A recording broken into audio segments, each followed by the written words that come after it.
Ada orang-orang yang kadang-kadang ya, ketika misalnya contoh, ada seseorang yang datang pada dia, atau ada seseorang yang mengkhidbah dia, taruhlah dia seorang perempuan misalnya.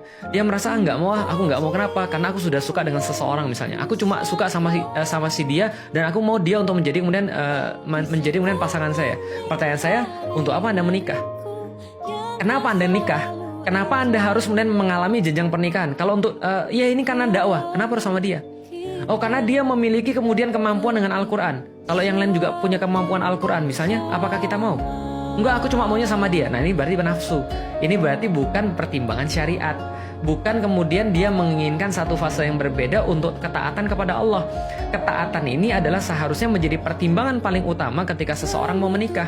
Maka kadang-kadang ketika ada seorang akhwat nanya pada saya, Ustaz, kapan kita harus menerima seseorang? Kapan kita harus menolak seseorang? Kita harus menerima seseorang ya kalau dia sudah memenuhi standar yang kita perlukan untuk masa depan. Kalau memang cuma untuk dakwah, memang semuanya untuk lillahi ta'ala, maka ketika datang seorang laki-laki yang baik dan dia sudah punya komitmen di dalam dakwah, sudah punya komitmen dalam ketaatan pada Allah, ya sudah nikahlah. Kan nggak perlu harus ideal. Nggak semua yang kita inginkan harus jadi nyata. Nggak semua yang kita mau harus kemudian terrealisasi. Tapi yang harus terrealisasi adalah apa yang kita niatkan di jalan Allah. Karena pernikahan adalah sebagai sebuah ibadah.